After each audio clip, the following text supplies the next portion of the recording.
Welcome, Mushroom Family, to another episode of the Mushroom Revival podcast. We are switching to a video component, so if you're tuning in via your headphones or speakers, we do have a video component, and this episode that we're about to launch into, you might want to see it on the video version because we're talking about colors and pigments of mushrooms. And this whole podcast, the Mushroom Revival podcast, we are absolutely obsessed with mushrooms, everything mushrooms. So we invite guests and experts from all around the world to geek out with us and go on a mushroom journey. And so we're so excited to gear up another episode. With the long overdue founder of Mycopigments, Alissa Allen. Thank you so much for coming on the show and being willing to share your knowledge about mushroom and lichen dye. Thank you for having me. So excited. Do you want to start with telling us how you got into the natural dyes space, and then at what point did mushrooms show up, or if was it mushrooms first and then you found out they could be used as dyes? How did that unravel? So I got started looking at mushrooms as a little kid. I was lucky enough to have a mom who was very curious about the natural world, and she was 19 when she had me. So we kind of grew up together.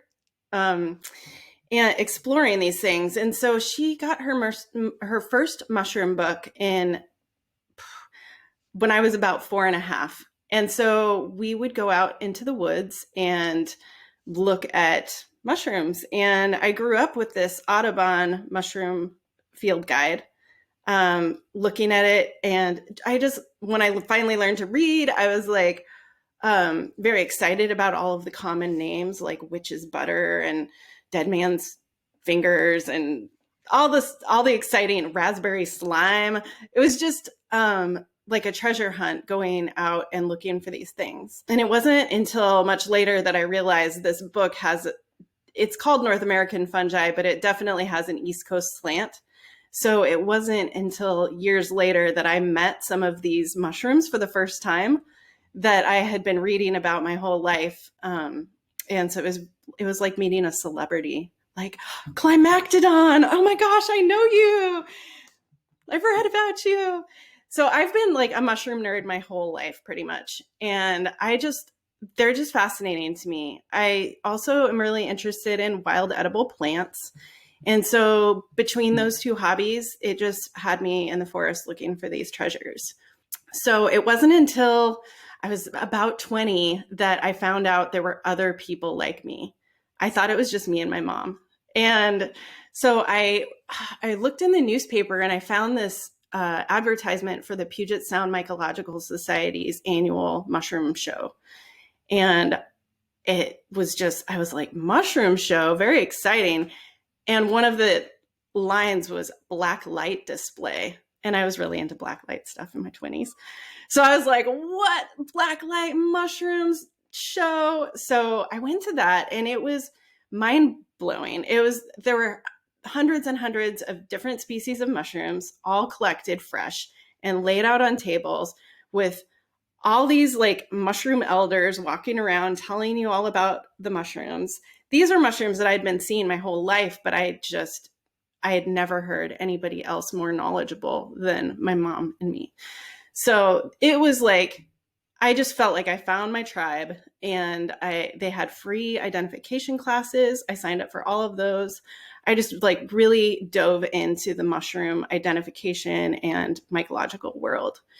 And I was so happy to like have these people to walk me through it, really.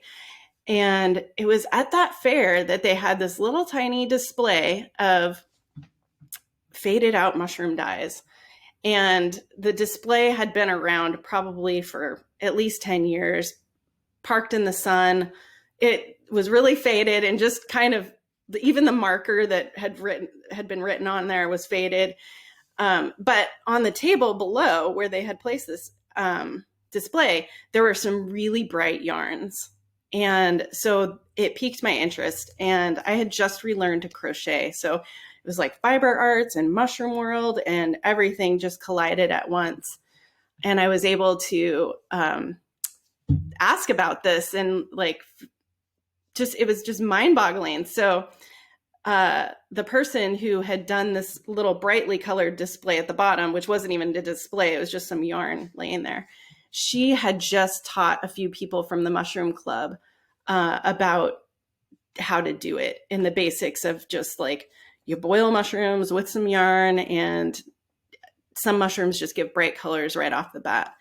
And so I asked her, like, how do I do this? She gave me a little description of how to run through it, some yarn that had been treated with mineral salts, so it was mordanted and ready to go. And she even gave me some dried mushrooms. So I went home, I did it, I got the same bright colors. I was so excited. And I've always been like interested in all the mushrooms, not just edibles, not just like everything. I'm just curious, what are these things and what do I call them? So I was really good at like finding baskets full of interesting looking mushrooms. Where everybody else is out on a chanterelle foray, I've got this basket full of weird stuff that I'm just curious about. So it turns out like a lot of that weird stuff had dye qualities to it.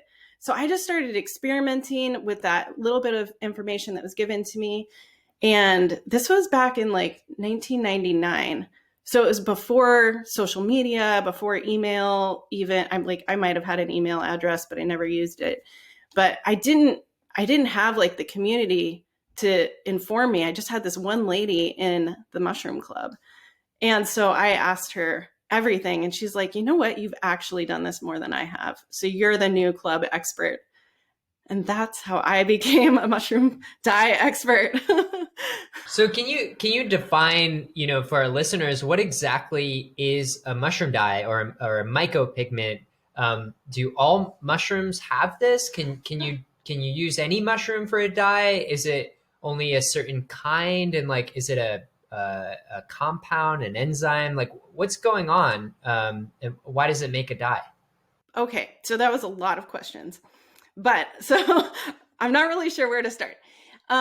So mycopigments is a word that I made up to describe mushroom dyeing back in the day that I was getting excited about this. And I used it as my business name in 2012 when I became like official mushroom mycopigments, became my business and my passion. So mycopigments is just kind of a made up word. But it's used by everybody at this point, which is kind of exciting. But so mushrooms contain chemicals that may or may not produce dyes. Some the pigments are known, the dye chemistry is known, it's shared amongst plants and insects and other things. Other mushrooms have novel pigments that are only found in that particular fungi or only in fungi in general. So you really have to like experiment to see what a mushroom is going to do. So that's what I started doing. I had one book, and that was Mushrooms for Color. And I just started experimenting and noticing that I'm getting different results than are listed in the book. So then that made me question everything. Like I just have to like test everything. And so that's really how I got to know the fungi. I definitely used that book for guidance, but I was able to like kind of break out a little bit from there and learn a little bit more. Yeah, that's by Miriam C. Rice, right? Mushrooms for Color. And then there was one more that she released. She released a few books. So her first book was Let's Try Mushrooms for Color. And it was just like an invitation for people to experiment. And that's one of the things that really resonates with me, with Miriam, is that she just encouraged everybody to contribute and to try it. And that's the spirit that kind of embraced me when I was getting started. So then she has Mushrooms for Color, which is more of like, okay, here's the report on what we've gotten. This is the information that we have to date. And so those were really early experimental books. And then Arlene Bissett and Alan Bissett came out with Rainbow Beneath My Feet, which was pretty much a culmination of Miriam's work and some of Arlene's experiments, and then photographs, which were Miriam's early works didn't have photographs. They had beautiful botanical illustrations by Dorothy Beebe, but not a lot in the way of actual photographs of mushrooms. So Arlene and Allen contributed that to the kind of what we know about mushroom dyeing. And yeah, so those are the main books that I use. Miriam did write a final book that was kind of a culmination of her entire exploration throughout her life of mushroom dyes, paper making, pigment extraction, paint making, crayons, myco sticks, and such. And that's a good book, but it's so broad that it's not the best for learning to actually experiment with these dyes. Yeah, I discovered that myself. I got that book as a Christmas gift a few years ago. And I was coming across as a beginner and just like, what? This is very vague. I have so many questions. And then eventually got Rainbow Beneath My Feet, and that was a little more comprehensive. Yeah. And that's the book that I recommend for now. It's got photos, it's been around for a while, and it doesn't explore pH modifications in depth because Miriam didn't really explore that very much. So there's a lot of modern changes that have happened since those books came out. And all of this literature seems so recent. Like just the past few decades have we, at least in the Western world, been documenting this. Do you happen to know anything about the history of mushroom dyes and where it came from, how long it's been around, or anything like that? My understanding is that there's no archaeological or verbal traditions of using mushrooms for rainbows of color like we are today. I think people probably used something here and there. I mean, how could you not? But for whatever reason, it's either lost and it never was very, it wasn't madder, indigo or cochineal, or, it wasn't grasped and kept in tradition. So there's the only mushroom that I know that there's actual literature on being used before Miriam started documenting this stuff is Piezolythus, the dead man's foot, or the dyer's puffball, or the dog turd fungus. It has a lot of common names. What color does that one create? It does brown mostly, and different shades of brown. So really bright orangey brown to really dark, like sepia. And I think that the literature, it's like a couple hundred years old, and I forget where it came out of, Italy or something. So do you know if there's a purpose behind these pigments in the mushroom? Like, why do mushrooms create color? I don't know if you have done any research on this. Yeah, I don't know that anybody has the answer to that. I think a chemist, like a botanical chemist, might know some of the purposes of colorings in plants and whatnot. But as far as I know, I don't have an answer for that. Yeah. So I do know that Ophiocordyceps robertsii was used by Maori people for their tattoos.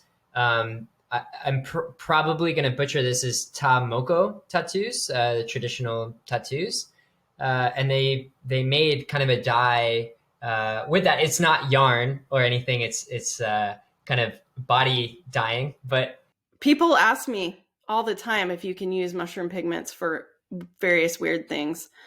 I don't know when that started or how far back that was. But that's one example, and I think there's some other examples. And anybody listening, I know we've done other episodes, and we've had some historians reach out to us that are more familiar with like Native American use or other uses of fungi that date way back, that pulled out these old manuscripts and were like, whoa, awesome, this is great. So if anyone's listening and you have that information and we're just not aware of it, please, would love to see it. That stuff is juicy. Do people ever ask you if you can use mushroom pigments for tattoos? Yes. Do you know if anyone's done it? I don't think so. I think it's, injecting things into your body is scary business. Definitely. People have used them for hair dyes. Wow. And that's kind of exciting. Awesome. Yeah. How did that result? Well, it's varied results. And so let's talk a little bit about how you actually use a mushroom for dye. And then you can kind of think about how that might apply to one's hair. So mushroom dyes work best on protein fibers. And this is a fact with most natural dyes. You want to use either wool or silk or something with a high protein content. I have seen some alternative fibers used like soy silk, but it's the protein that really binds to that dye. And then also, strangely, nylon takes the dyes really well. So if you're looking for non-animal products, those are like the two that I've seen work comparably well to wool and silk. For whatever reason, cotton, linen, hemp, the cellulose fibers really don't take the dye that well without treatment. And I'm just so in love with the saturation on wool and also silk, but mostly wool, that I just can't justify using such a precious dye source to make a pastel color on cotton.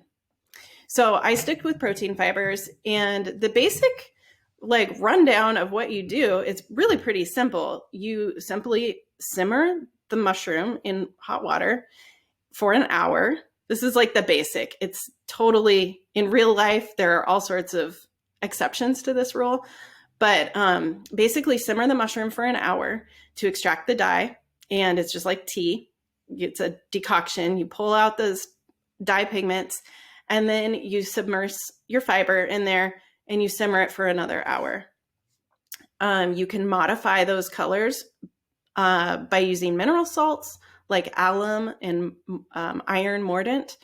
And you can also modify the colors with pH modification, either as a solvent to pull out the dye or as a post-dye modification to get the colors to shift, kind of like you would litmus paper. And different each mushroom has its own chemical profile, and the dyes respond very differently from species to species or genus to genus or dye type to dye type. And is that the method you typically use when you come across a new mushroom, just to see if it will produce anything? Yeah, so I have a pretty, it took me a long time to come up with my testing style, but I have a testing style that I use almost every time when I'm encountering a new mushroom. And it requires mordanting the fiber. So to mordant, you take this mineral salt, you dissolve it in hot water. There's a particular ratio that you would use for either iron or alum mordant. For iron, I use a 2% ratio to the weight of the fiber. And for alum, I use a 15% ratio to the weight of the fiber. And it's really all about fiber to substance weight. The amount of water doesn't really matter in any of these equations. So for dyeing with mushrooms, you are looking at the weight of the fiber that you're going to dye and the weight of the mushroom that you have. So I pre-mordant my fiber. So that just means treating that fiber in advance and letting it dry with the mineral salts in it. And then it's ready to go. So it's another like day's process basically to get the fiber ready. That said, not all mushroom dyes require mordants or are enhanced by mordants. So I also leave some yarn just untreated. And that's an essential part of it too, because some dyes only respond well with untreated fiber. So you really need to rule out, like, is this even a dye mushroom? Does it even have dye of any kind in it? And people who know me know that beige doesn't do it for me. So I get a lot of people saying, oh, this dyes. And it's like, okay, but it's beige. So I like really bright saturated colors. And that's what I'm looking for. I'm looking for at least some sort of like distinctive color. So I pre-mordant with alum. I do some with iron, and then I leave some untreated. And I make these little tester bundles that are just about this long, one string unmordanted, one that I make a little bit longer with alum, and one that I make a little shorter with iron. And then that way, when I pull it out of my dye experiment, I can see which one responds well. So I do that, but then I also test pH. extraction during extraction. So I'll have I do this in jars in this tiny little camp pot. I'll have one jar with a pH modified to pH 4. So I use a little vinegar to get it to that. And then another jar with a pH modifier of washing soda or ammonia. And that brings the pH up. And you want to keep that pH in check, because if it gets too alkaline, it can actually destroy your wool. It will just like dissolve it. So you want to keep that in a pH of 9, around the pH of 9. And then I just leave one that's just neutral. So just water. And I throw my tester bundles in all 3 of those. And by the time I'm done, I have 9 samples that are all different colors. And that tells me, is this mushroom a good dye mushroom? And if so, what's the best route to color to maximize the dye potential of this fungus? I have a couple really amazing forager friends, and they use, this goes way beyond me. I'm not an expert forager or IDer in any capacity. I would like to be, but I focus on other things. And they use 3 chemical reagents, a 4% KOH or potassium hydroxide, 10% iron sulfate, and dilute ammonia, kind of these liquid droppers. And so some mushrooms, what I've told is you can't, in the field, you can't macroscopically ID them. So you can drop these chemicals on them and it'll change colors. Does that have anything to do with knowing the dye that it'll produce? Is there any correlation? Have you tried this before? There is a correlation. Yeah. So I look at mushrooms too, and I often will carry chemicals like that for ID purposes. There are some mushrooms that I use like a little drop of ammonia to identify in the field, and it is responding with the dye chemistry. But as in general, that's not going to tell you all the answers that you need to know. And really testing using that technique that I described is the way to find out if a mushroom is going to give you dye. But if you're looking for Hapalopolis nigilans, which is this tiny little polypore that gives this beautiful purple color, it's probably the most coveted dye mushroom out there. It looks like a lot of different little polypores. It's just this kind of beige thing. But if you drop ammonia on it, it gives you a beautiful purple reaction. And that's the way you identify that mushroom. There's no other mushroom that does that. So in that instance, definitely you're going to be relying on reagents, or you can just recognize it. And it's definitely possible to like get to know that mushroom and recognize it without the chemicals. But I wish there was like a quick test that you could just like test a mushroom with a reagent and know if it was a good dyer or not. But as far as I know, that maybe somebody can like synthesize all the information and bring it down to like, okay, here are the mushrooms that you can do that with. Yeah, I liked how Rainbow Beneath My Feet had a whole database of dye duds. There were so many, like hundreds. Like, wow, thanks for all of the time I would have, wasted trying to extract pigment from all of them. Yeah, that said, though, Arlene didn't experiment too much with pH modification. So some of those, I suspect, actually do have dye. It's just up to us to kind of figure out which ones those are. Right. And are you compiling your experiments anywhere and plan to publish? Yes. I've been working on a book for some time, and I have my standards set really high of what kind of work I want to put out when it's all said and done. I've had a lot of requests for like pamphlets and, identification cards to put on your basket and stuff like that. And I probably could do that. It would make everybody's life a little easier, but I'm really holding out for publishing like a complete body of work. Oh, I'm so excited. Yeah. I'm picturing whenever I go like paint a wall or something or in a house, go to the paint section and they have kind of that swatch section or whatever. And I'm just picturing like carrying that around in your foraging basket. Like, do I want blues? Or... Yeah. Yeah, unfortunately, you have to find the mushrooms. So, and then there are so many mushrooms out there that having like a little handy guide isn't going to, if it was that easy, then we would just carry around a handy little guide. But we have mushrooms demystified, which is like huge, and it doesn't even have all the mushrooms. Yeah, we're still exploring every day. We barely, tapped the surface of all the mushrooms and fungi out there. Not just fruiting bodies, but and all the lichen dyes and everything, and what's under the earth, and even I don't know if you can dye with mycelium, but we barely scratched the surface, which is so exciting, and I love how you keep reiterating that we have to play and experiment with all these different pHs and temperatures. And I did a Zen kind of art course. It was interesting collaboration between Zen mindfulness and also like watercolor art.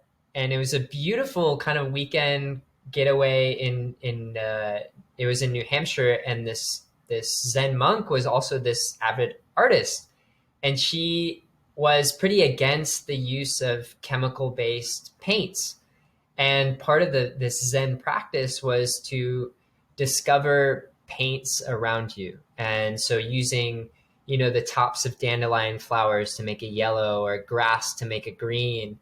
And people kept coming up to her and they were like, well, can we use this? And she's like, just play, just experiment. And that's part of the practice, to get connected with nature and to just see all the different possibilities around us. And, one of the craziest ones was rubbing rocks together in like river water to make this like brown, different shades of brown. I know you're not like a beige person, but no, there's a time and a place for neutral colors. I can make paint out of rubbing rocks together. It was unbelievable. I was like, whoa, it just changes your perception of the world, around you. And so it's really exciting. And we just posted a mycopigment kind of infographic on our Instagram, and people went nuts. And people were like, tell me when the next podcast is. And any more information on this, let me know. So I think when you release your book, people are going to go nuts, and I'm excited for it. I think it's super valuable information. So thanks for doing that work. Yeah, I love mushroom dyes and I love fiber arts and all of that.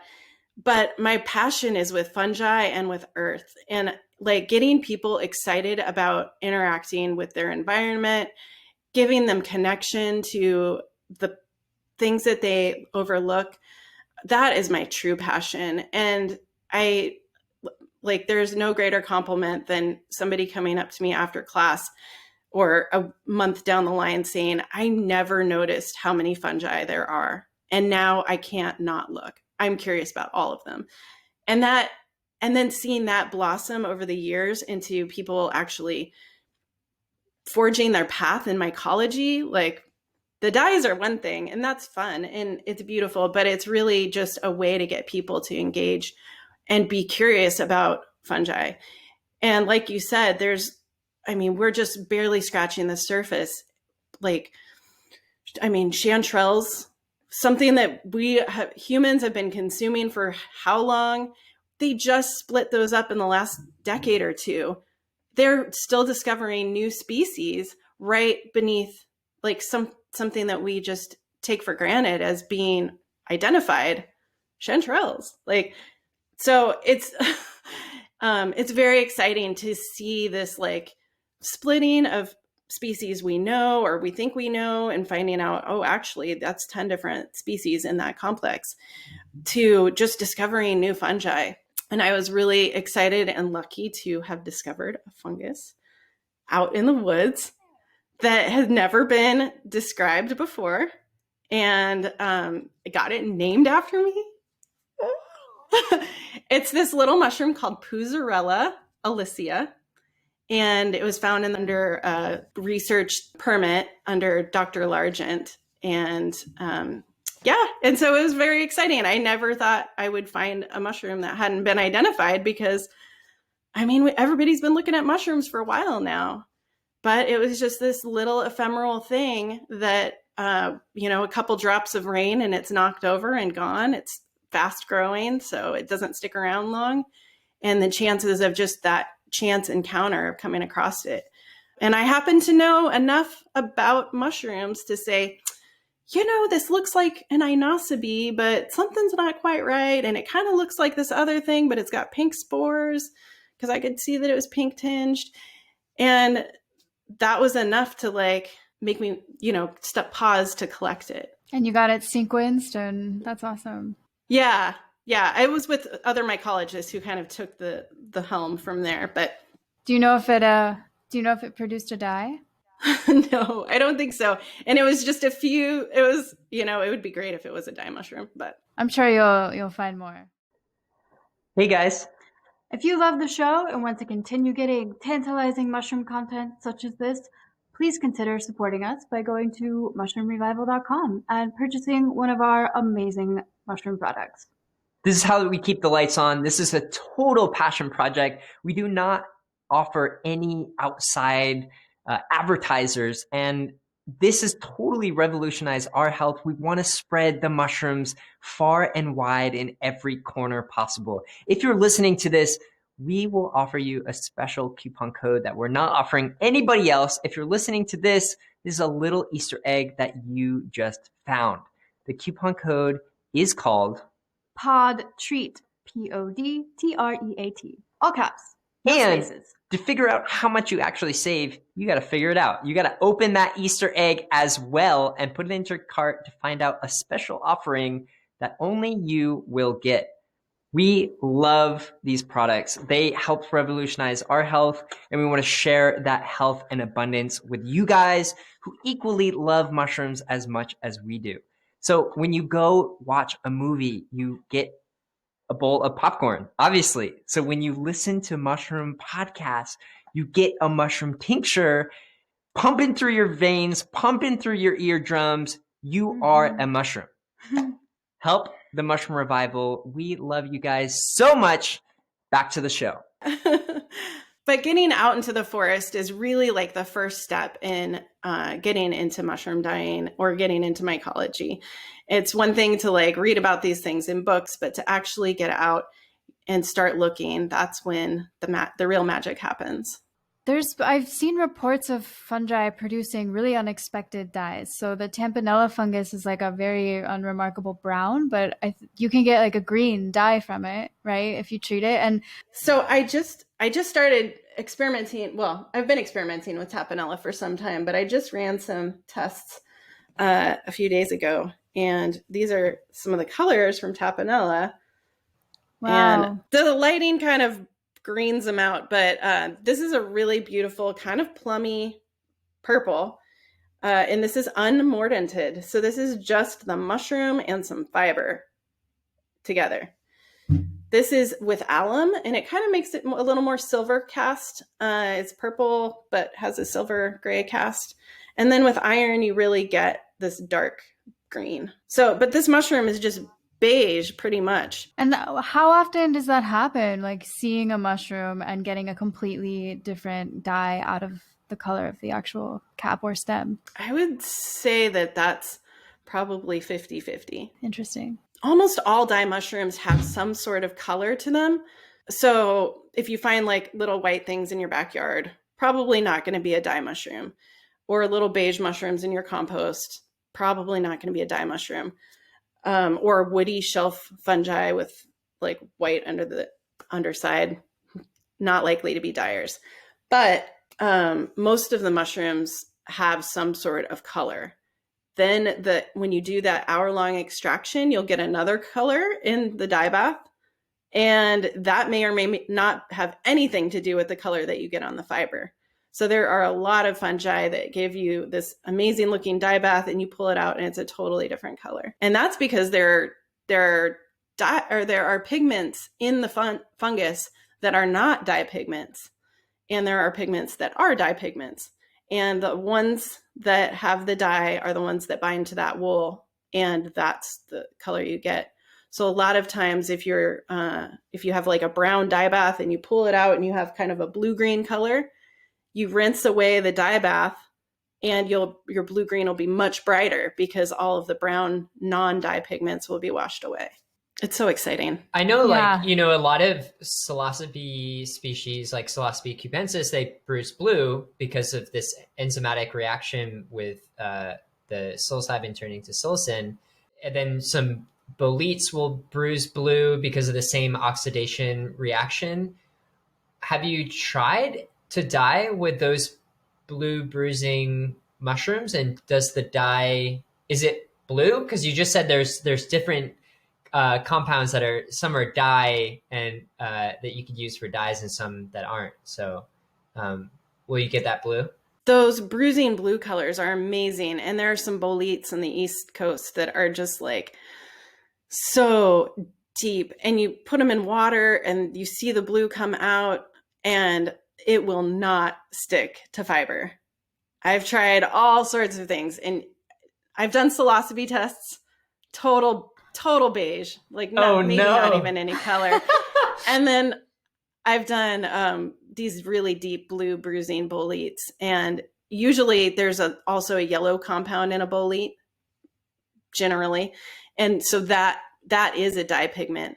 So you like these big red boletes have yellow dye pigment in them and blue staining and red tones, but the only color that comes out most often is the yellow. And it's pretty crazy if you think of it. This is like a little trippy tangent, but color, is just the photons that the object is not absorbing. So it's like to say something's blue, it's like, well, that's everything but blue, and then it's bouncing off. So it's kind of a trip to view reality in that way and especially if you work with colors, it's like, well, that object is literally everything but the color that we are perceiving. So kind of, and we're seeing it upside down and our eyes just shift it and everything. Flip it over. And we might be in a simulation. So right, I know. And you zoom down smaller than light. Nothing has color. Yeah. Do you have a favorite mushroom to work with? Do you have a favorite color? Do you have like a go-to? I know there's the dyer's saddle. Is that right? The dyer's mushroom? The dyer's polypore. Yeah, dyer's polypore. Thank you. And that I have an example of right here. It's not wound up, but this is dyer's polypore, just with water and no mordant. So just the mushroom and the fiber, and you get this nice yellow. If you add alum, you get this really nice gold. So comparing those together, you can see it's a little deeper there. And then with iron, you get a nice green, and it's kind of an olive green. And I love that mushroom because it's everywhere. It's common across North America, and it's easy to find and recognize. It has a ton of dye for the size of the fungus. So 1 part dried fungus to 5 parts wool, if it's in its prime, you can get really good saturated color. Usually it's a 1-to-1 ratio of dried fungus to wool. And with the dyer's polypore, it is just so strong that you could have a fairly small fungus and dye, just tons of fabric or fiber. But I really like, and I think, humans are kind of predictable. They like red, they like blue, they like purple. And those are all the hardest colors to get from nature in general. So, of course, those are the colors that I'm trying to get the most. And the fungi that make those colors are harder to find. So this is a shawl that I dyed with Cortinarius species. Oh, that's beautiful. It's so vibrant. Thank you. So this is with Cortinarius sanguineus from Sweden. And then also I used a little bit of my own red dye Cortinarius, which is Cortinarius smithii. So that's the one that grows in the Pacific Northwest. And I just wanted to make a really bright, and Cortinarius sanguineus is like the best in the world, I think. So that, and then we haven't talked too much about lichen dyes. It's kind of a whole nother talk, but my favorite lichen dye is this Xanthoria periantina. And I don't know if this is going to come across, but it is it's like a kind of, it's blue? hard to see. It's blue, but there's some pink spots in there. You see those little pink spots? So this lichen is bright yellowish green. It's like chartreuse. And you soak it in ammonia or urine, stale urine, for a while until it transforms into a pink dye. And that pink dye makes a beautiful, like, just brilliant kind of bubblegum pink. And then you expose it to sunlight while it's still wet and it turns blue. It does this photo oxidization trick. And so that is super magical. Then once it's dried, it's stable and it won't change color unless you live in a really, really UV exposed place like San Diego or something. But for the most part, it's stable, definitely stable in my gray part of the world. That is so awesome. Do you know of any other lichen or mushrooms that color change with UV? Not dramatically and beautifully like that. There are some dyes that like will fade in UV. There's a lot of dyes that fade with repeated UV exposure. Usually not all the way. So if a dye doesn't hold up to sunlight at all, then I don't really consider it a dye. Like, I want it to hold up for a while, probably a long while. The longer, the better, obviously. But if you hang your t-shirts on a line, you'll notice that even commercial dyes, even the strongest commercial dyes, will fade over time with sunlight exposure. So sunlight really is the thing that takes the color away eventually. But that said, there are lots of dyes that hold up really well and long-term to that exposure. Is that dye you have there, is that lichen? Yeah. So I know you wrote about this one because it's on your website for Umbellarica.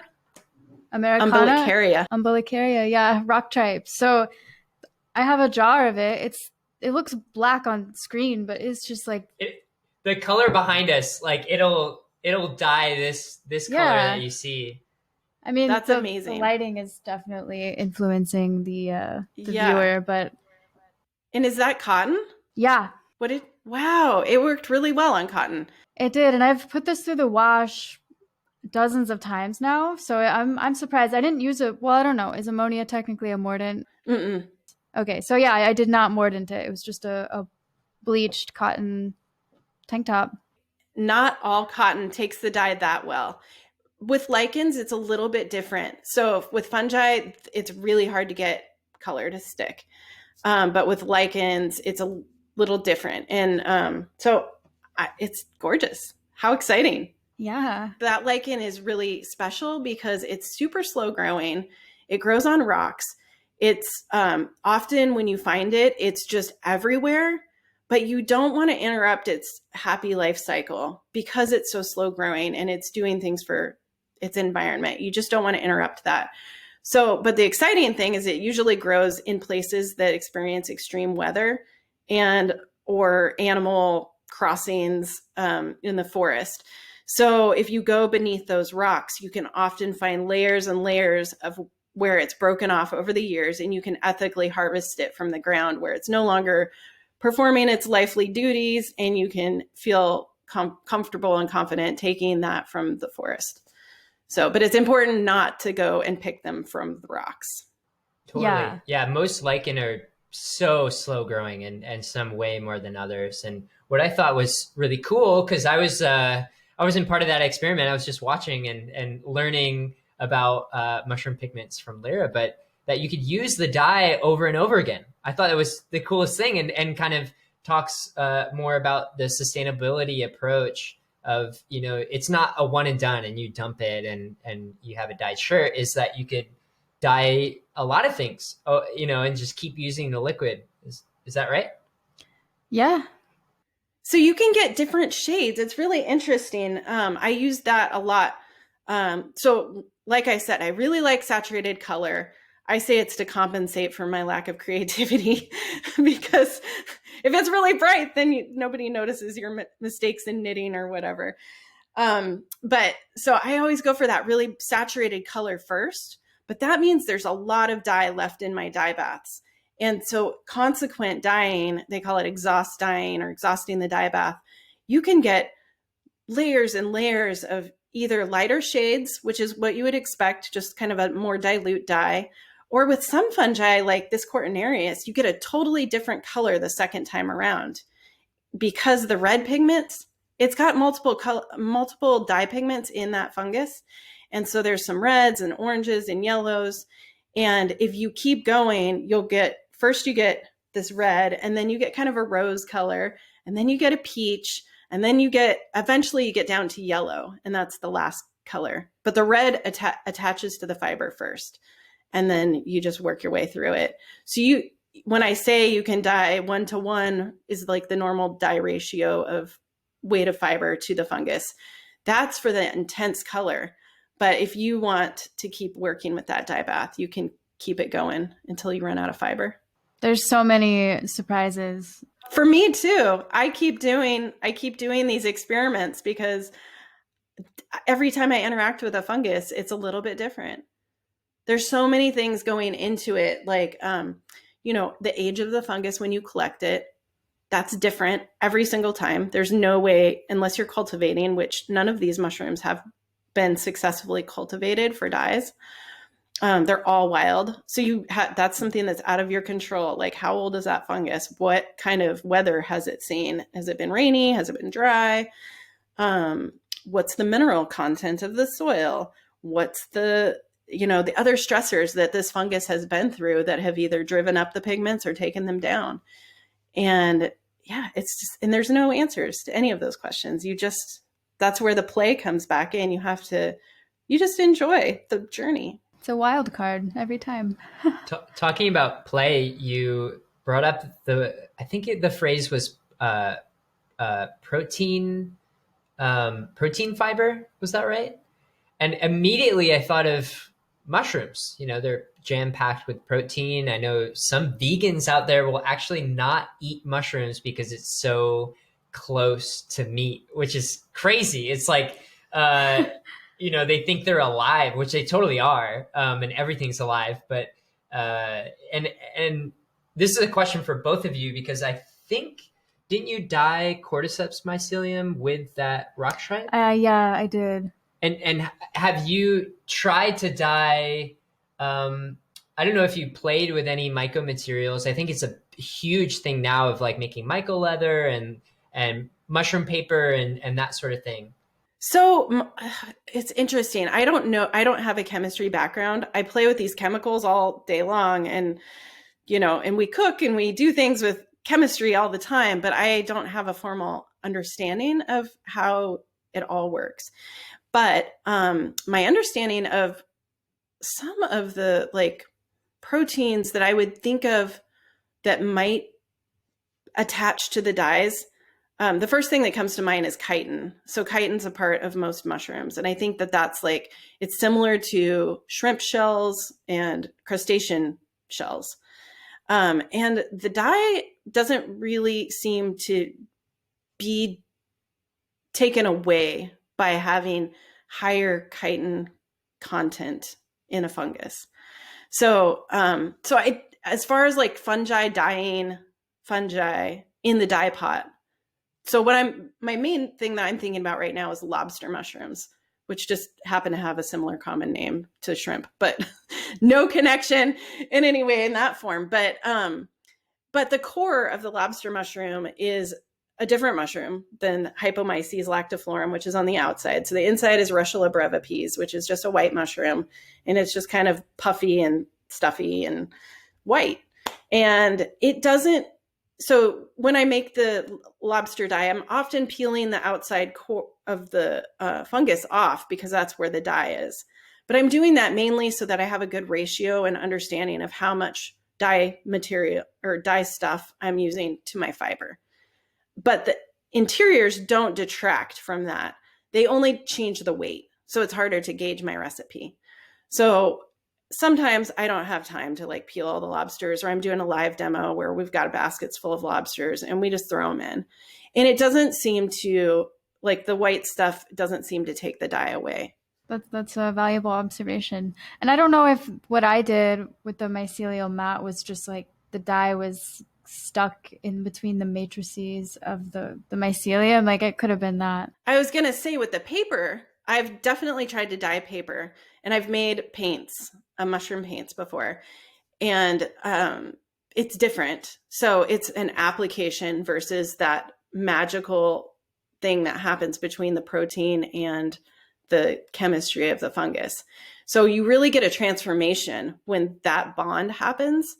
And when you just put it onto a piece of paper or mushroom paper, you don't have that magic. You just have like whatever you see is whatever you're going to get pretty much. There's no surprise. And often like a blue-green dye will be just beige on paper.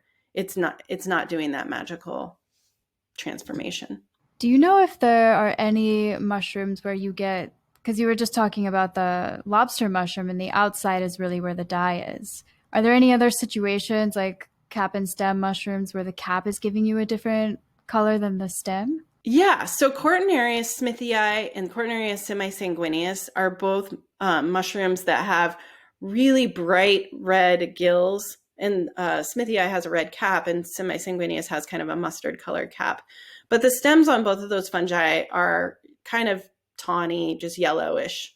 And a lot of people take the caps off and use that as one dye and then use the stems as a different color. That just seems really luxurious to me. I just throw it all into one pot. Like if I ever do, I have done caps only. Actually, this shawl was caps only because I wanted it to be really special. But most of the time I just put it all into one dye pot, and it maybe takes the like bright red down just a tiny notch, but nothing significant. But yeah, you can definitely get different colors from different parts of the fungi. That's probably the most obvious species that does that, but most fungi have the same chemistry going throughout the entire fungus. It's funny because you just got these 2 50-pound bags of beet holes delivered to our house yesterday to grow reishi, and apparently beet holes makes the color more vibrant in reishi. And interesting. So as we were talking about that, I was like, oh, like if any, I don't know if there's any common cultivated species that can be used for a dye, but I was like, oh, all the different substrates to increase the pigment in some way. Yeah. Like if we can figure that out and to really just like use these certain ingredients or light spectrum and growing the mushrooms or pH of the substrate or whatever to make like super dye mushrooms, or even like if you want to make, genetically engineered mushrooms, that's a whole nother topic. But like, just to kind of from the spore help it along to produce whatever compounds or chemicals it's a domestication process. And like I am all for that. It's definitely outside of my scope, which is like I'm like a mushroom missionary, just getting people excited about mushrooms, introducing them to the world of fungi and getting them in the woods. But there are so many little spurs that I hope that my students take, especially folks that are still in college. Like they can take the thing that they learned from my class and take that back to their institutions and like form their path in life. And I really hope that cultivating some of these dye species is something that's possible. And like encouraging certain pigments to flourish. That's great, because the chemical dye world out there is a scary, scary place. And if we can start replacing that with more natural products, that would be wonderful. Have you heard of mycroma? I don't know if I'm saying it correctly, but tell me about it. So this is like a biotechnology startup in Argentina. And from the mushroom dye post that we put on Instagram, we got the CEO of this company just replied to our story and was like, hey, like I do similar things to this, but what they're doing is trying to create alternatives for food dye. So they're fermenting like in giant reactors. It's pretty badass. So it's encouraging to see that this is scalable. Maybe not in the DIY way of just growing a bunch of colorful boletes and then harvesting them, but I mean, with industrial assistance, we can actually work on replacing these problematic dyes. It's awesome. Mountain Dew will now have Chanterelle 5 instead of Yeah, Yellow 5. totally. That would be amazing. A lot of the problem is a lot of fungi are mycorrhizal, and we humans cannot figure out how to like replicate that. And it's probably pretty good that, you know, mushrooms have a one up on humans. But so the fungi that I think will, as far as cultivation goes, I think the fungi that are like most likely to be harnessed are the fungi that are lignicolous, that grow with lignin in wood. So like shiitake blocks, you know, shiitakes grow on wood and it's easy to cultivate, or oyster logs or oyster sawdust kits. So things that are already growing on decomposing materials like that, I think that's the place to start. And so if you like Dyer's polypore, it grows on dead wood, but it also is parasitic. So finding that balance of how attached to this fungus is the living situation of attacking a conifer tree and the nutrients that it gains from that, or is this something that we can simulate by just adding like sugars, you know, or something like that. So yeah, there's just so much to explore. I love that. I think it's the most juicy thing in the world, that, you know, where we're at, especially in the United States, is that most people are very new to mushrooms and still very mycophobic, kind of shedding those mycophobic thought tendencies, and are kind of bridging the gap and saying, oh, you know, mushrooms are not plants and they're their own kingdom or queendom, and they're amazing and they can do all these things. And then once you catch people up, then it's, well, we still don't know anything. And there's so much to explore. And, you know, one of the benefits of technology, and like one of our intentions around just hosting this podcast, is to get, you know, all the experts from every single topic together to just spread the word as much as possible to help in such a small way, but to spread that word to catch people up. And then this is a good segue to my next question is, what do you want to see? Like, what research do you want to see next, now that, you know, we're starting to catch up people into this mushroom dye world? It's like, well, what's next? What research are you like craving to see people do in the world? Oh my goodness. I don't even know if I have an answer to that. I just, you know, just getting people to care more about their environment. It's amazing to me, like how hard that is for people in all aspects of our life, you know, from the forests to we have the Salish Sea, and we've got orcas, endangered orca pods out there right now with babies. And like, you'd think that people would just be like, okay, everybody chill, like no boats, just let them thrive, for the orcas, for instance. And nope, everybody wants to get a little like selfie with these endangered animals. And it's hard for us. Humans are challenged, and I don't know where the answers lie, but my little contribution is just getting people to notice fungi. Like, hey, let's notice fungi. And I think, you know, a lot of people are snagged up into mycology by eating them. So they, you know, they've had a bite of truffle and now they want to know more, or somebody's shared chanterelles with them and they want to know more. But a lot of my students are like not into eating mushrooms. They're like, oh, I've always been afraid of wild mushrooms. I was told as a child that you can't touch them or you'll get poisoned. And so breaking down those barriers just at the lowest level is the way that that's the change that I'm trying to make in the world, is just getting people past that hurdle of the initial fear and getting out there And yeah, and then hopefully then they take flight and do all of the amazing things that people are doing. Yeah, your work is like the Heifel tip. Yes. Just knocking on the door and being like, hey, come join us. This is a whole universe over here. Yeah. And when I got started, I didn't have mentorship for the longest time. I met Dorothy Beebe finally in like 2004. And she's the illustrator for Miriam C. Rice's books. And she was like the first mushroom mentor that I had, really, outside of little interactions with folks. But nobody, like I was doing all this experimentation. I didn't have anybody to bounce ideas off of. And I had met a couple other dyers along the way, and they were very secretive and kind of closed doors with me.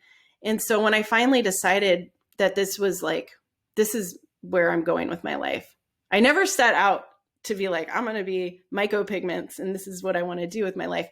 It just kind of happened. And all of a sudden I'm like, oh, this is my life's work.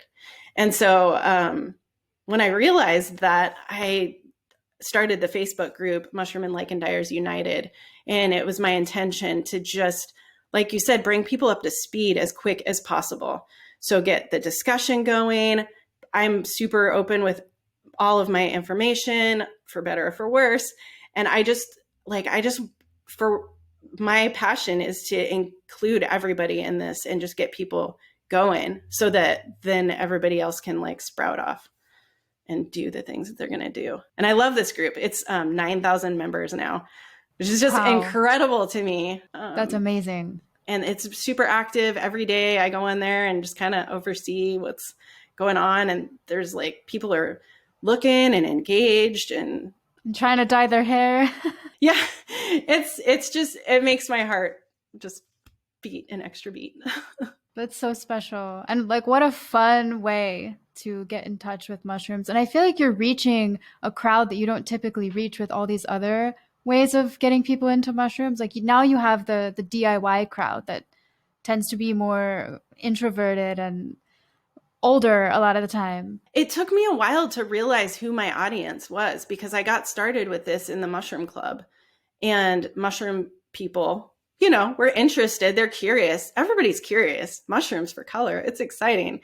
But the people that started showing up to my classes were fiber artists. And I didn't know anything about fiber at the time. I made some huge mistakes of like putting yarn in the dryer to help it dry faster. It just shrank and, matted all up. But so I was really intimidated by that aspect of it because here I am. I don't know anything about fiber. I'm going into the natural dye world, which is a whole nerd section in itself.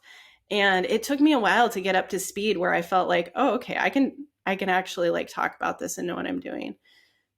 So that's like, you asked how I got started with the fiber thing, and that was late to come into my life. How long have you been doing this work? I started Mycopigments in 2012, and I've been teaching classes through my mushroom club since about 2001. And then I've been looking at mushrooms my whole life. So you really are like the pioneer of North America and possibly beyond. It's exciting for me. And I'm just so passionate about it. It's funny to kind of, from an outside perspective, like, why mushrooms? Why dyes? Why any of it? Because there's a lot of stuff that I'm interested in, but why did this take hold in me? And I don't have an answer for that, but every once in a while I contemplate it. So we have one final question that we ask all of our guests on our show.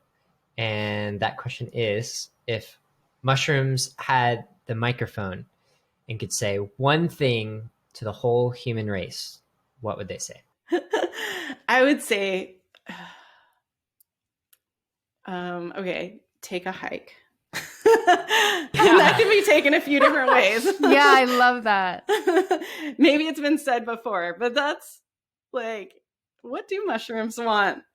Yeah, what do mushrooms want? I think they want to be noticed. And I think they also probably want a little space. Maybe both. So yeah, I hope everybody gets out there and discovers the exciting world of mushrooms and mushroom dyeing. People are pumped about this interview. Like we said, our Facebook post, that like it reached over 500,000 people. I've never seen so many comments on our Facebook post before. Thanks so much for bringing mycology to life for so many people. I think what you're doing is really spectacular and fun. So I'm excited to be a part of it. Yeah, thank you so much. I mean, what else would we be doing? All three of us, you know what I mean? I mean, this is the coolest thing in the world, to play with mushrooms all day and call it our job. It's awesome. I feel really fortunate that this is my job, and it's not without challenge. But I can't think of a better way to spend a life. So how can people follow your work? And if you're going to release a book, how can people get notified? Do you have a website? How can people stay in touch? Mycopigments.com is my website. And I haven't been, this whole COVID thing is weird. It's changing how I have to approach teaching, and it's changing how we gather and talk about fungi. And so I was going to be hosting an international fungus and fiber conference in a couple of weeks, and that had to be postponed till next year. But will this be a problem next year for international conferences? Like, how will we move forward? And I think we see a lot of like different experimentation with it. I just attended an online conference, and I found it really difficult, really challenging, both as an attendee and as an instructor. I think they did a great job doing it, and we have to try these things. I have, including myself, I'm having to try video despite my complete aversion to it. But, I'm not sure where this will land in a year or two and how we're going to move forward. So I think social distanced outdoor workshops are going to be probably in my future. I don't have anything scheduled. Normally, I'm teaching all year long. So this has been a real slow year for me because I'm just not comfortable bringing people together. So I'm just trying to figure that out. But in the meantime, there's mycopigments.com. The Mushroom and Lichen Dyers United group on Facebook is very active, and I apologize that it's on Facebook, but I tried it in a few formats, and that was the only place that it really was able to bring together those kinds of numbers. So, but it's a wonderful resource. You can just put in the mushroom that you have in question and like into the search column, and you can find out what everybody's been doing with it for a long time. So yeah, and I keep those pages updated somewhat frequently. Definitely Mushroom and Lichen Dyers United. That's where I'm most active. And I'm on there all the time, giving people little pointers and helping people identify their mushrooms and stuff.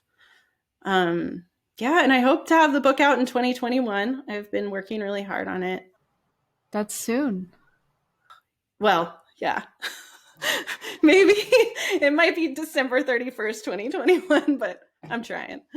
It's worth the wait. I cannot wait for this book. And thank you so much for coming on. This has been really sweet, and I hope it inspires so many people to get out in the woods in real life and pick some mushrooms and experiment, and experiment with different pHs and different colors and different mediums, and make some cool colors and make some cool art and clothing and anything else you want to create. Just create.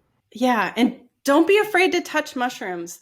They will not make you sick if you touch them. And if you have any questions about mushroom safety or like how to even get started, definitely go to Mushroom and Lichen Dyers United.